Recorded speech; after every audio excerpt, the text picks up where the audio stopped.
तनाव दूर करो ना। नमस्कार, मैं हूं शमशेर सिंह और आप देख रहे हैं खबर फास्ट। महामारी के साथ सब घरों में लॉक हैं और खबर फास्ट आपके लिए मनोरंजन का खजाना लेकर आया है, जहां आप अपने चहेते कलाकारों से मिलते हैं और ये जानते हैं कि वो लॉकडाउन में घरों में रहकर आपके लिए या अपने लिए क्या कुछ तैयारियां कर रहे हैं।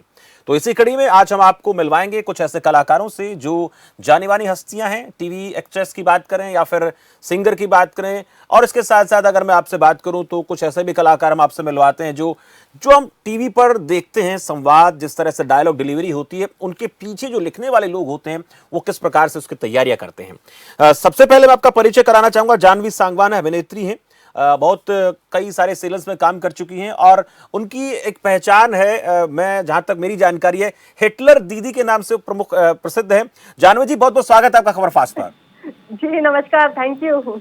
जानवी जी, ये जो हिटलर दीदी वाला प्रसंग है इस पर मैं आना चाहूंगा, लेकिन उससे पहले आपसे पूछना चाहूंगा कि अब आप क्या कर रही हैं? अब तो मेड कुक सबकी छुट्टियां हैं तो मैं घर का काम कर रही हूँ और पूरी फैमिली के साथ टाइम स्पेंड कर रही हूँ, अपने शौक पूरे कर रही हूँ। सुबह उठ के योगा करती हूँ। मतलब मेरा फुल डे ऐसे निकल जाता है कि मेरे को बिल्कुल टाइम नहीं मिलता है सोचने के लिए कि मैं बोर हो रही हूँ या मैं अब क्या करूँ। तो बाकी कुछ क्रिएटिव चीजें होती हैं, कुछ अपनी एक्टिंग वाला भी हम कीड़ा करते रहते हैं बैठ के वीडियो वगैरह। अच्छा, वो कैसे करते हैं? वो जो आप करते हैं एक्टिंग के लिए, जो घर में रहकर करते हैं, जो दर्पण के सामने रहकर करती हैं, बच्चों के सामने करती है, परिवार के दूसरे लोगों के सामने ट्राई करते हैं, कैसे करते हैं फिलहाल? जी कभी कभी तो हम खुद ही वीडियो बना लेते हैं अपनी, मतलब परिवार वालों को डिस्टर्ब नहीं करते हैं ज्यादा।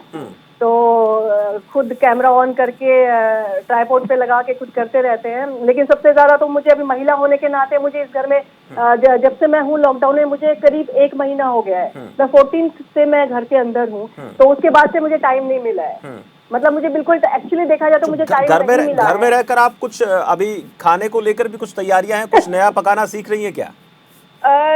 मुझे पुराना एक्चुअली क्या था, मेरी जो आदतें छूट गई थी खाना बनाने की और घर में काम करने की, तो लॉकडाउन की वजह से वो सारी चीजें वापस आ गई हैं। जो चीजें मेरी अच्छी मैं बनाया करती थी, जो एक टाइम के बाद में मेरी बंद हो गई थी बनाना, कुक मेरी आके बनाती थी, मेड सारा काम करती थी। तो अब लॉकडाउन की वजह से मेरी वो सारी चीजें मैं बना के अपने बच्चों को खिला रही हूँ।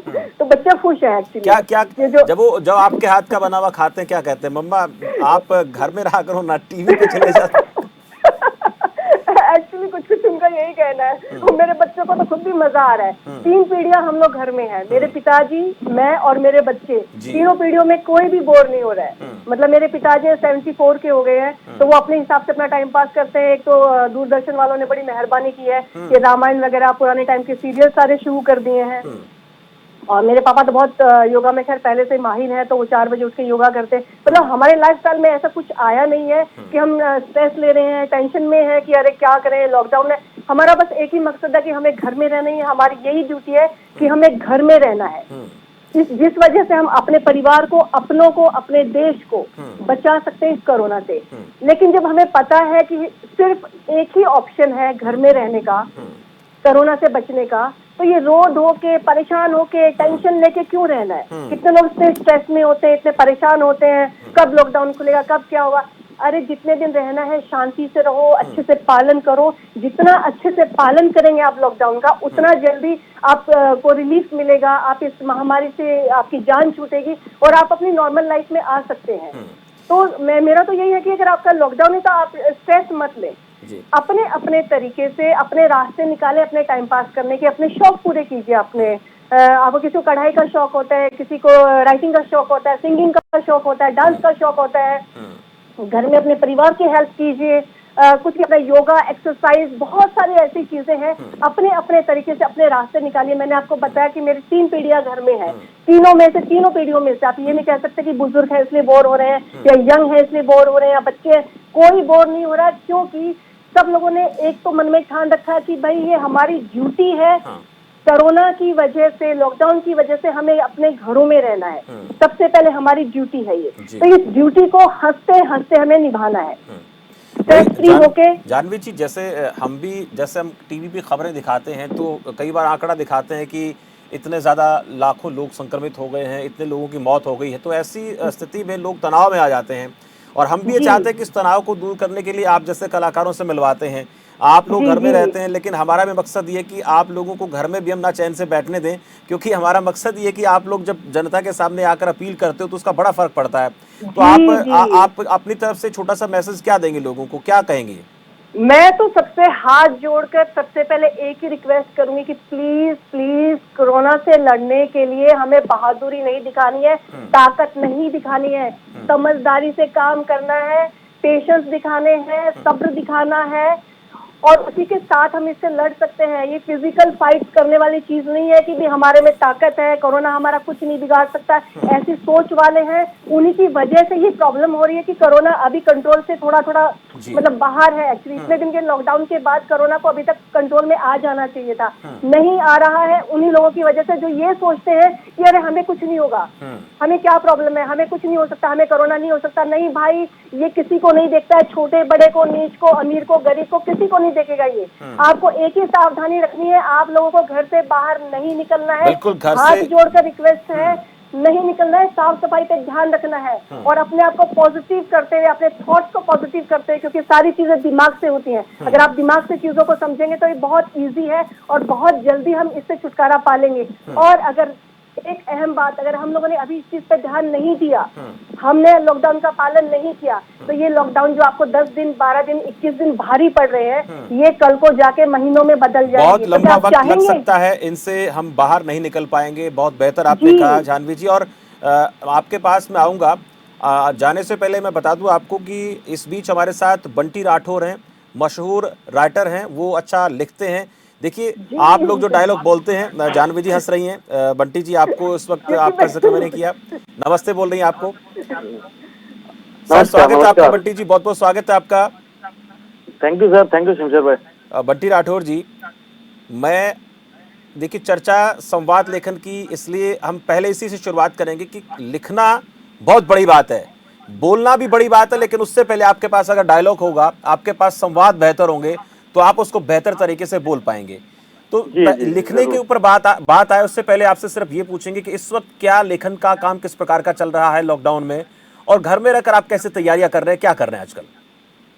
सर लिखने का काम जो आजकल चल रहा है थोड़ा स्पीड कम ही है। एक्चुअली काम तो चल रहा है, मेरा एक फिल्म का कुछ कर रहा हूँ मैं, लेकिन वही वाली बात नहीं कि आप घर में हैं और बाहर आपके घर के लायन या भेड़िया घूम रहा है, तो आपका मेंटल स्टेटस वो नहीं होता है कि आप वो लिख पाए। और बेसिकली आई राइट कॉमेडी जी। मोस्ट ऑफ दैट, तो थोड़ा स्लो है, लेकिन कंसंट्रेशन बनाने में थोड़ी प्रॉब्लम हो रही है, क्योंकि देश में इतनी बड़ी समस्या है, तो उसको कहीं ना कहीं वो दिमाग पे और दिल पे आपके असर करती है कि देश में इतनी बड़ी समस्या है और आप कॉमेडी लिख रहे हैं, तो उसको बैलेंस करना थोड़ा मुश्किल हो रहा है।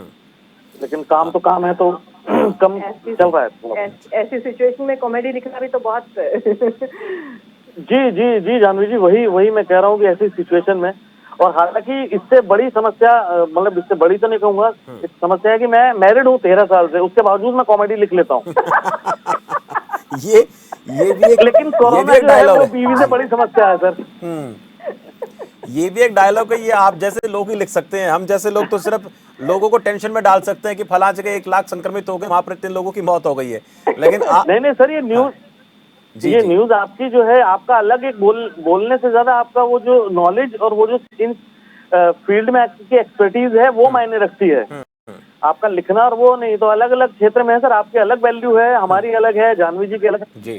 तो ये तो टीम वर्क होता ही है सर, सब हर आदमी का अलग अलग। बंटी राठौर जी, आपने जैसे दर्जनों फिल्मों में संवाद लिखे हैं, चाहे जी। वो खिलाड़ी 786, धमाल, गोलमाल 3, ये पोस्टर बॉयज, बहुत से ऐसे फिल्में, उनकी जितनी चर्चा की जाए उतनी कम है, लेकिन ये लिखने का जुनून आपके दिमाग में कैसे आया? बनना तो आप चाहते थे कोरियोग्राफर, लेकिन राइट। ये जो लेखन में आपका ध्यान कैसे बढ़ा? आपके अंदर लेखन की जो क्षमता थी, जो कला थी, वो बचपन से ऐसी थी, आप लिखने में माहिर थे, या फिर लगा कि कुछ ना कुछ काम तो करना ही है, लिखना शुरू कर देते हैं? नहीं सर, ये दोनों बातें आपकी, इसका बीच वाला आंसर है एक्चुअली शमशेर भाई। क्या है कि मैं आया था कोरियोग्राफर बनने, राइट, लेकिन ये जो राइटिंग के अंदर सिर्फ एक चीज नहीं होती, 10 इंग्रेडिएंट्स होते हैं। तो आई नेवर न्यू कि उसमें से 9 मेरे पास ऑलरेडी थे जी। और सर वो कहते हैं ना कि जरूरत क्या नहीं कराती सर। तो उसमें हुआ ये कि मुझे यहाँ पर सर्वाइवल की थोड़ी प्रॉब्लम हुई, कोरियोग्राफी के अंदर थोड़ा मैं गया, 1 साल मैंने स्ट्रगल किया, जी। और देन मुझे किसी को असिस्ट करने का मौका मिला ऐसे टाइम पास करने के लिए, और वहां मुझे जाके पता चला कि आई कैन राइट ऑल्सो, और मैं ठीक ही लिख लेता हूँ, और मुझे पैसा भी मिलना शुरू हुआ, सर्वाइवल की प्रॉब्लम खत्म हुई मेरी जी। और दूसरा ये कि मैं जब भी उस राइटिंग फील्ड में जब भी मुलाकात होती थी तो टॉप लोगों में ही होती थी, या तो डायरेक्टर या प्रोड्यूसर। तो फिर मुझे लगा, और मुझे दिखने का शौक नहीं था, मैं कोरियोग्राफी के लिए आया था, वो भी बिहाइंड द सीन था, राइटिंग भी बिहाइंड द सीन ही है, तो वो it doesn't make any difference for me. तो मैं फिर राइटिंग में मुझे लगा कि अच्छा है, तो फिर वो राइटिंग वाला ट्रैक मैंने पकड़ लिया। जो आपने ये देखा कि अगर इस काम को शुरू किया जाए तो यहाँ पर जल्दी कामयाबी मिल सकती है, और फिर बेहतर भविष्य की जो है कहीं ना कहीं संभावना हम तलाश कर सकते हैं। नहीं सर, जल्दी कामयाबी से की बजाय दूसरे वाला जो आपने जो पहले बोला सर्वाइवल वाली जो चीज है ना, वो था पहले। तो मुझे राइटिंग में वो पैसा इंस्टेंट मिलना शुरू हो गया कि जो कि यहाँ जिंदा रहने के लिए, खाने के लिए जरूरी है। तब कामयाबी की नहीं सोची थी, तब ये सोची थी कि मैं जिंदा रहूं और मैं कुछ कर पाऊं। जान है तो जहान मैंने देखा कि जान है तो जहान है, जान है तो जहान है सर। जैसे आज कोरोना का भी सेम सिचुएशन है कि काम होता रहेगा, काम कुछ भी करते रहोगे, पहले आप जिंदा रहो, शर्त वही है सर। चलिए आपके पास हमारे मोदी जी सब लोग बोल रहे हैं कि आप घर पे रहिए। मैं एक बार जानवी जी से छोटी सी रिक्वेस्ट करनी थी मुझे पब्लिक से जी कि एक तो जो ये इंस्टाग्राम, एफबी, व्हाट्सएप पे जो फॉरवर्ड मैसेज आते हैं बहुत ज्यादा आते हैं। मैं तो खैर सब इग्नोर करती हूँ, मैं किसी मैसेज को पढ़ती नहीं हूँ। टाइम टाइम पर मोदी जी सब कुछ बता ही देते हैं हमें क्या फॉलो करने हैं, उसके अलावा बहुत ज्यादा सोचने की और रिएक्ट करने की जरूरत नहीं। तो जितने भी इंस्टाग्राम पे, व्हाट्सएप पे जो भी मैसेजेस आते हैं कोरोना को लेके, जो भी फॉरवर्ड, उसको पढ़कर तुरंत रिएक्ट न करें। इसकी वजह से बहुत सारी प्रॉब्लम्स हुई हैं। तो कोई भी मैसेज ऐसा आता है तो प्लीज उसकी तह तक जाए। बिल्कुल, उसको समझना जरूरी है। हाँ, बहुत जरूरी है। असलियत क्या है उसके पीछे समझना जरूरी है। जानवी जी, हिटलर दीदी की बात करेंगे। सख्त ज्वाला देवी की भूमिका उसमें आपने निभाई। हम ये जो भूमिका आपने निभाई, वैसे जब मैं बात कर रहा हूँ आपसे तो ऐसा लगता नहीं कि आप इतने सख्त मिजाज हैं, लेकिन वहां पर परफॉर्म करना, एक्टिंग करना आपके लिए कितना आसान रहा?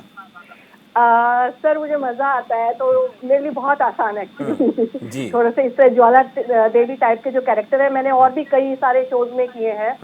गीत में भी मैंने किया था दीदी का कैरेक्टर, वो भी ऐसे स्ट्रॉन्ग था, पूरा गांव डरता है जिससे। और थपकी प्यार की, उसमें तो मतलब अम्मा माई बात बात पे बंदूक उठा लेती थी, वो भी बहुत ज्यादा स्ट्रॉन्ग था, मतलब उसके सामने किसी की नहीं चलती है। तो इस तरह के कैरेक्टर करने में एक्चुअली मुझे बहुत अच्छा लगता है। मुझे इमोशनल और मुझे ऐसे स्ट्रॉन्ग बहुत इजीली मैं एक्चुअली कर लेती हूँ। एक्टिंग जब हम करते हैं तो उसमें केवल डायलॉग अकेला ही नहीं बोलना होता, हमें अपने चेहरे के हाव भाव को भी दिखाना होता है। लोग बहुत आसानी से समझ लेते हैं कि संवाद लिखना, बोलना बहुत आसान है, बहुत से लोगों की ऐसी धारणा होती है, लेकिन जब असलियत में हम कैमरे के सामने जाते हैं, ऑडिशन देने जाते हैं, तो असलियत का तब पता लगता है कि हम कितने पानी में हैं।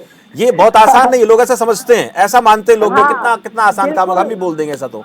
बिल्कुल जो बाहर जिन्होंने ये फील्ड में जो नहीं है और जो देखते हैं कि हमें इस इंडस्ट्री में आना है, हमें पर्दे पर दिखना है, टीवी में दिखना है, बड़े स्क्रीन पर दिखना है, तो उस एक्साइटमेंट में लोग सोचते हैं अरे ये डायलॉग तो मैं ऐसे फट से बोल दूंगा। लेकिन जब एक्चुअली कैमरा सामने होता है तो वो जो डायलॉग ऑफ कैमरा उसने जो रट्टा मारा होता है, याद किए होते हैं, वो बस फिट्टी पिट्टी गुल फेस का एक्सप्रेशन चेंज हो जाते हैं, मतलब एक अजीब सा हो जाता है। तो उसको तब समझ में आता है बेटा ये खाने का काम नहीं है, जितना इजी दिखता है उतना है नहीं, क्योंकि कुछ चीजें होती हैं गॉड गिफ्टेड होती हैं, आपके अंदर से ही होता है। आप बहुत चुटकी बजाते हैं, 1 सेकंड में सारे इमोशंस दिखा देते हैं आप बहुत इजीली बिना किसी प्रैक्टिस के। लेकिन कुछ गॉड गिफ्ट के साथ में कुछ आपकी मेहनत भी होती है। तो ये सारी चीजें कॉम्बिनेशन मिलना हर एक का आसान नहीं। जानवी जी, आपसे एक संवाद हम चाहेंगे। आप अपने किसी बेहतर सीरियल का आपको लगे कि आप वो बोल के भी दिखाएं, और उसके बाद आपसे भी बातचीत करेंगे कि आपको कब लगने लगा कि मुझे अब जो है ये काम एक्टिंग में आ जाना चाहिए। तो पहले तो ये जानेंगे आपसे, कोई एक संवाद आप सुनाएं, उसके बाद मैं बंटी जी के पास जाऊंगा, फिर आपसे पूछूंगा कि आपको कब लगा कि मुझे जो है अब थिएटर के जरिए या सिनेमा के जरिए या टीवी के जरिए आ जाना चाहिए जनता के सामने। कहीं से शुरुआत हुई होगी तो? जी मुझे सही मायने में तो मैं एक फौजी की बेटी हूँ, तो कभी ऐसे शौक पनपे नहीं बचपन में, कभी ऐसे हिम्मत मैंने की नहीं। फिर शादी हो गई, मुंबई हम लोग आ गए, पता नहीं, बहुत छोटी छोटी चीजों से, मतलब मैंने कुछ क्रेज या कुछ वैसे पागलपंती से शुरू नहीं किया था, या मुझे इंडस्ट्री में जाना, बहुत छोटे छोटे कदमों से मैंने शुरू किया था कि जस्ट एक ट्राई करते कि हम उस काबिल है कि नहीं है। मेरा हमेशा ये होता था कि पहले मैं ट्राई करूं, क्या मैं कर सकती हूँ, और कॉन्फिडेंट मैं कभी नहीं रही। और हमेशा शुरू में लोग चाहते हैं मुझे हीरो हीरोइन या मेन कुछ कैरेक्टर मिले, मेरा हमेशा से रहा कि मुझे अलग अलग मूड के कैरेक्टर करने को मिले, मैं देखूं मैं कितने पानी में हूँ। इंसान का सोचना और जब आप फील्ड में आते हैं, जब प्रैक्टिकली करते हैं तो बहुत फर्क होता है। तो मैंने वो कोशिशें की, मैंने देखा कि मैं बहुत अच्छे से कर सकती हूँ, लोग भी पसंद कर रहे हैं, ऑन स्क्रीन फेस भी ऊपर वाले की तरह से ठीक ठाक है। तो उस हिसाब से फिर मैंने इसको प्रॉपरली बहुत अच्छे तरीके से फिर मैं कूद पड़ी। फिर मैंने थिएटर भी किया है, मतलब प्लेस भी किए मैंने, वो भी यही देखने के लिए कि लाइव ऑडियंस के सामने आप अगर आते हैं तो आपको कैसा फील होता है। क्योंकि कई लोग कहते थे कि ऑडियंस के सामने जो आप प्ले करते हो उससे बेहतर एक्सपीरियंस कुछ नहीं होता है। तो मुझे वो भी देखना था, मुझे सारी चीजें देखनी थी। तो मैंने फिर प्लेस भी की, उसमें एंकरिंग की, उसमें कुछ एक दो कॉमेडी शोज किए। इस्कॉन में मंदिर जो अपना जुहू में है, उसमें कृष्ण की भक्ति पर मैंने कुछ प्लेस किए थे वहां पे। तो फिलहाल अभी प्ले करने का टाइम तो नहीं मिलता है, ना रिहर्सल का टाइम मिलता है, लेकिन अभी डेली सोप और जो थोड़ा बहुत इधर उधर का जो मिलता है मूवीज वगैरह, अभी सतीश कौशिक जी के साथ में जैसे मैंने की थी चोरियां चोरों से कम नहीं होती, हरियाणवी फिल्म, एक और हरियाणवी फिल्म की है, अभी लॉकडाउन से जस्ट पहले एक शूट करके आई थी मैं। तो बाकी कुछ और चीजें हैं जो लाइनअप है, अभी ये लॉकडाउन खत्म हो तो हमारा जैसे काम लॉकडाउन शुरू हो। खत्म होगा तब उसके ऊपर काम तो चलेगा। जी बिल्कुल बिल्कुल, वेटिंग में हम लोग, इंतजार में ठीक है। है। तो लेकिन हम लोग वो वाली स्ट्रेस नहीं ले रहे कि हाय क्या होगा, कुछ नहीं। एक देखिए सबसे बड़ी बात है कि हम सब साथ में हैं। दुख बड़ा तभी होता है जब हम अकेले होते हैं, लेकिन इस दुख में हम सब साथ में, पूरा देश साथ में है। तो ये मुझे नहीं एकजुटता की लगता बात है। दुख ये हाँ बड़ी जी अच्छी बात है आपने कही है कि दुख तब बड़ा होता है जब हम अकेले होते हैं। ठीक है। जी बट्टी राठौर जी आपके पास आएंगे, यस सर। जानवी जी आपके पास आऊंगा। मैं आपसे 4-5 अलग अलग जो आपने सीरियल किए उनके बेहतर से डायलॉग आप तब तक अपने जहन में बिठा लें, क्योंकि हमारे लोग इंतजार कर रहे हैं कि जानवी जी से आप कब सुनोगे। लेकिन बट्टी राठौर जी आपसे तो सुनना चाहूंगा मैं, धमाल, गोलमाल 3, कौन से ऐसे संवाद जो कॉमेडी के आपके करीब रहे हों, और जैसे कि आपने अक्षय कुमार के लिए भी डायलॉग लिखे होंगे और भी तमाम कलाकारों के लिए डायलॉग लिखे हैं, आपको सबसे अच्छा किन के लिए लिखना अच्छा लगता है? सर मतलब जो भी आर्टिस्ट जिनके साथ भी मैंने काम किया है, they are legend sir. Sanju Baba हो या अक्षय कुमार जी या अजय देवगन सर। और इसके अलावा मैंने सलमान भाई के लिए भी एक स्क्रिप्ट कुछ लिखी है, लेकिन कब तक आएगी वो भी तो मुझे भी नहीं पता है एक्चुअली वो। जी। तो सभी सर ये जितने भी बड़े स्टार्स हैं वो इसलिए बड़े हैं क्योंकि they are very down to earth, मतलब वेरी लेबोरियस, वो इसीलिए बड़े हैं सर। तो उन सभी के साथ काम करने में हमेशा ही मजा आता है सर। अच्छा, मैं डायलॉग की बात करूँ, खिलाड़ी 786 का कोई ऐसा डायलॉग जो आपको सबसे अच्छा लगता हो, आप चाहे सीधे अंदाज में कहें या फिर जिस अभिनेता ने उसके ऊपर अभिनय किया उसके अंदाज में कहना चाहें? सर जो उसका जो की डायलॉग था खिलाड़ी सर, जो अक्षय जी ने बोला था कि नाम 72, जिला मलखानपुर, गांव तासी, सर पे हाथ रब्दा और हाथ में 786, वो अक्षय जी के ने बोला था। बहुत उम्दा डायलॉग। बाकी वैसे अगर आप देखें तो मेरे जो डायलॉग्स के बारे में जो फेमस हुए और जो लोगों ने पसंद किया और जिसके लिए मुझे बहुत क्रिटिकली एक्लेम भी मिला, आज भी गूगल पे आप देखेंगे तो वो पता लगेगा, वो था द एक्सपोज के डायलॉग थे जो हिमेश भाई ने बोले थे, हिमेश रेशमिया। और it was not a comedy, वो पीरियड फिल्म थी, 70s की फिल्म थी वैसा। उसके डायलॉग के लिए सबसे ज्यादा तारीफ मिली। अच्छा, और जैसे आप और भी कलाकारों से मिलते हैं, आपके दिल के करीब कौन से हैं? डायलॉग लिखने की बात अगर हम करते हैं तो बहुत से ऐसे कलाकार हैं इंडस्ट्री में। कादर खान साहब आज इस दुनिया में नहीं, लेकिन उनके लिखने की जो क्षमता थी वाकई में बहुत बेहतरीन थी। लिखते बड़ा अच्छा थे, एक्टिंग बड़ी अच्छी करते थे, और ऐसा लगता था कि जब वो पर्दे पर आते थे तब भी ऐसा लगता था कि जैसे कोई हमारे अंदर से निकला हुआ आदमी है और वो हमें समझता है, हम उसको समझते हैं, ऐसा लगता था उनको जब देखते थे जी। क्योंकि जमीन से जुड़े हुए आदमी ना कादर खान साहब। सर आज की तारीख में भी आप देखिए जो बड़ी हिट होती हैं जो फिल्में, वो ज्यादातर जो फिल्में होती हैं बहुत देसी फिल्में होती हैं सर जी। अब आप जब दबंग की बात करें या हाउसफुल की बात करें या धमाल की बात करें, दे ऑल आर वेरी देसी फिल्में। अभी जिंदगी ना मिलेगी दोबारा या दिल चाहता है, मुझे बहुत पसंद है फिल्में, सुपरहिट फिल्में, बट ब्लॉकबस्टर जो आज भी इंडिया में होती हैं वो होती हैं देसी फिल्में सर जी, जिसके अंदर उस मिट्टी, जो हमारे मिट्टी के और वो जो कैरेक्टर्स होते हैं। और कादर खान साहब जो थे फुल जमीन से जुड़े हुए आदमी थे सर। तो उनकी जो लेखनी होती थी या जो डायलॉग या वो होते थे, हमें लगता था कि हमारे आसपास का कोई बंदा है जो बोल रहा है या कर रहा है जी। और जब हम खुद रिलेट करते हैं आर्टिस्ट से या उसके लिखाई से या उसकी किसी भी कला से, तो ही वो चीज ज्यादा बड़ी बनती है और ज्यादा दिल को छूती है। जी, बहुत बढ़िया सर। इस बीच चलिए हमारे साथ जयदेव भाई भी जुड़े हैं, जो सिंगर हैं, राइटर हैं, कंपोजर हैं। जयदेव जी, आपका भी बहुत बहुत स्वागत है। Thank you sir, thank you very much. Jaidev भाई, मैं अच्छा हूँ सर, आप कैसे हैं? हमारे साथ जानवी जी हैं, हमारे साथ बंटी राठौर जी भी जुड़े हुए हैं। और जयदेव जी, स्वागत आपका हम उसी गाने से करना चाहेंगे। वक्त अभी थोड़ा हमें ध्यान रखना पड़ेगा। आपका जो गाना है प्यार दी ABC, ये वाला गीत आपका बहुत फेमस रहा। और दूसरा तेरा प्यार, ये भी आपने बड़ा बेहतर गाया है। तो स्वागत आपका इस अंदाज में करेंगे, अपने गाने के जरिए आप जो है ना दर्शकों को सुना दीजिए, क्योंकि बहुत से लोग आपका भी इंतजार कर रहे थे काफी समय से। वैसे ये जो माहौल है बड़ा गम का माहौल है, लेकिन उसको थोड़ा सा तनाव दूर करना हमारा भी फर्ज। हाँ, वही तो मुद्दा है। उसको खुशनुमा करने के लिए मैं आपको एक गाना सुनाता हूँ। अभी जी, जो स्वागत। मेरा आया था, टी सीरीज से आया था। जिम में बनाई बॉडी, चेहरे पे उगाई दाढ़ी, खुद ही कमाई गाड़ी, जैगुआर पौने बेल ही बिल्लो बस तेरा प्यार, पौने बेल ही बिल्लो बस तेरा प्यार, तेरा प्यार नहीं है हुक्का बार, तेरा प्यार नहीं है शेर का शिकार, तेरा प्यार है साडे दिल दा करार। दिन में बनाई बॉडी, चेहरे पे उगाई दाढ़ी, खुद ही कमाई गाड़ी, जैगुआर खुद ही कमाई गाड़ी, जैगुआर। यानी आपने इस गाने के जरिए अपनी भावनाओं को भी अभिव्यक्ति दे दी है। हाँ, एक्चुअली मुझे लगता है कि आज की जो जनरेशन है वो बहुत समझदार जनरेशन है। अब क्योंकि हम लोग जिस जनरेशन से हैं, उस जनरेशन का जो idea of love was different. तो क्योंकि मैं बेसिकली तो हूँ ओल्ड स्कूल ही, लेकिन फेसबुक पे, ट्विटर पे मैं जो देखता हूँ आज का ट्रेंड के, they are very realistic and they are very raw. जी, उनको वो अच्छा जयदेव सर जी, ये हुक्का बार और शेर का शिकार, मेरी जो फिल्म में खिलाड़ी था मैंने सिक्स, उसका गाना था तेरा प्यार प्यार प्यार हुक्का बार। बिल्कुल सी वो सेम ही मतलब कॉन्टेक्स्ट में है सर ये सॉन्ग एक्चुअली। अच्छा जी। असल में वो गाना मुझे, मेरे दोस्त है, उन्होंने गाया था वो गाना।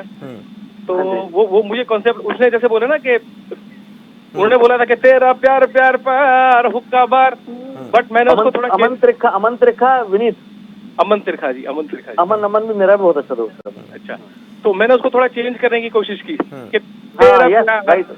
जी। नहीं है हुक्का बार, तेरा प्यार है साडे दिल दा करार। तो दोनों में थोड़ा सा मैंने बदलाव करने की कोशिश की। हाँ, अच्छा, हाँ, आपसे वही, ये एक- जयदेव, आप के गाने को लेकर मैं बात करूं कि ये जो आपने सीखा संगीत, किनसे आपने सीखा है, और आगे जो आपने टारगेट रखा है वो क्या है?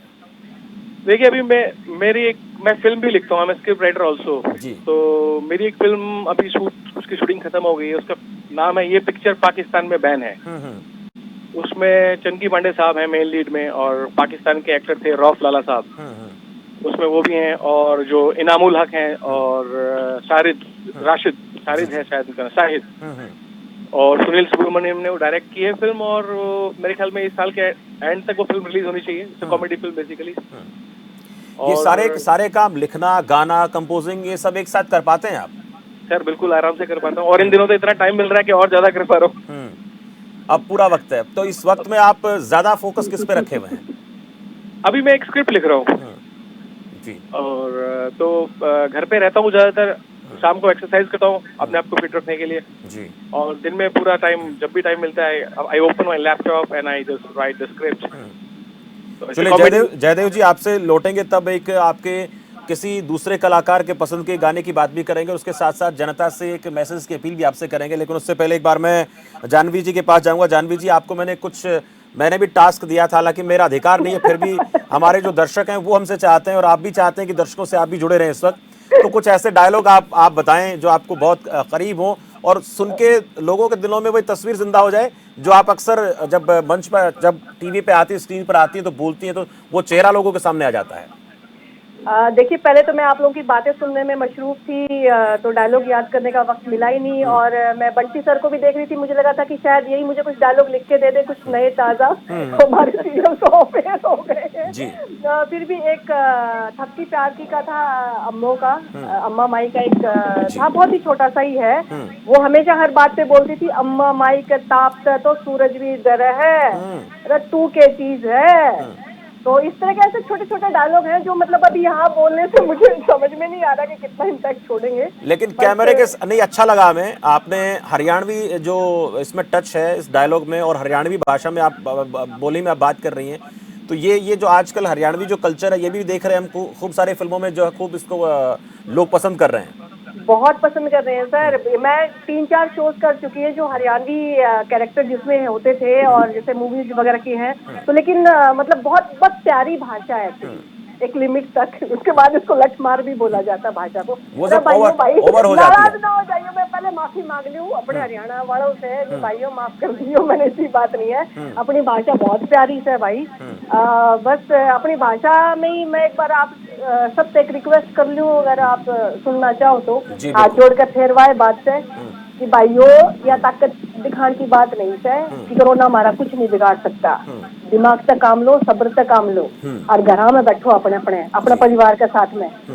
जब तुम रहोगे नहीं है तो बाहर निकल के क्या करोगे? ना तो आपका अपना रहेगा, ना तो आप रहोगे, तो किससे मिलोगे? बाहर कौन मिलेगा? तो किसी से मिलने के लिए, बाहर दौड़ने के लिए जिंदा रहना जरूरी है ना भाई। तो पहले अपनी जिंदगी बचा लो। 5-6 कर लिए सारे उल्टे सीधे काम करने से, बहादुरी दिखाने से, एक ही बहादुरी से इस वक्त घर में रहो बैठ के टिक के। डरना जरूरी है। बंटी राठौर जी, जी बंटी राठौर जी, आपने भी समझा के थक गए भाई, सारे समझा के थक गए, प्रधानमंत्री समझा के थक गए, अक्कल नहीं आ रही लोगों ने, बिल्कुल भी समझ में नहीं आ रही बात। चलिए छोटा सा एक बार बंटी राठौर जी, आपसे भी अपने अंदाज में डायलॉग के जरिए आप लोगों से अपील कर दें घर में रहने की। यस सर, बस मैं तो यही कहूंगा कि सर घर में रहना ही इस टाइम सबसे बड़ी जरूरत है। और ये बात सही बोली सांगवान जी ने भी कि बहुत बहादुरी इस बात की है कि कौन ज्यादा देर घर में रह सकता है। सर ये भी आसान टास्क नहीं है, आप इस आसान टास्क मत समझिए, आप घर में रहिए और अपने आप को बहादुर प्रूव कीजिए सर जी। और जो जिंदा बचेगा वही बहादुर है सर आज की तारीख। जयदेव भाई, आपसे भी गाने के माध्यम से कोई अपील आप करना चाहे, आपने कुछ ऐसा लिखा हो उसके जरिए या फिर किसी और तरीके से? मैंने एक कभी गाना लिखा ही है कोरोना के लिए, मतलब मजबूर हो गया लिखने के लिए। जी बिल्कुल, सुनाइए। माना रात आधी है, जाना दूर काफी है, माना है उम्मीदें कम, फिर भी सांस बाकी है। हम करेंगे मुश्किलों का मिल के सामना, हम रखेंगे नहीं बदले की भावना। जीतेगा इंडिया, हारेगा कोरोना, तुम घर पे ही रहना। राधे श्याम, सीताराम सीताराम सीताराम, ईश्वर अल्लाह तेरो नाम तेरो नाम तेरो नाम। बहुत उम्दा लिखा है जयदेव जी आपने, बहुत बढ़िया आपने गाया है, बढ़िया अपील आप सबने की है। चलिए बहुत बहुत शुक्रिया जयदेव जी आपका भी, बंटी राठौर जी आपका भी बहुत बहुत आभार, और जयदेव सांगवान जी आपका भी बहुत बहुत शुक्रिया हमारे साथ आप जुड़े, अपने वक्त निकाला। हमारे दर्शकों के लिए भी, अपने चाहने वालों के लिए भी, और सब देशवासियों से आप लोगों ने अपील की कि घर में रहें, सुरक्षित रहें, और आप अपने तनाव को दूर करने के लिए इस तरह के कार्यक्रम जो हम लेकर आते हैं वो भी देखते रहें, क्योंकि इस तनाव भरे माहौल में यही कुछ प्रकार के कार्यक्रम होते हैं जो आपके टेंशन को दूर करने का काम कर सकते हैं। तो फिलहाल इस खास कार्यक्रम में इतना ही, मुझे दीजिए इजाजत और आप देखते रहिए खबर फास्ट। नमस्कार।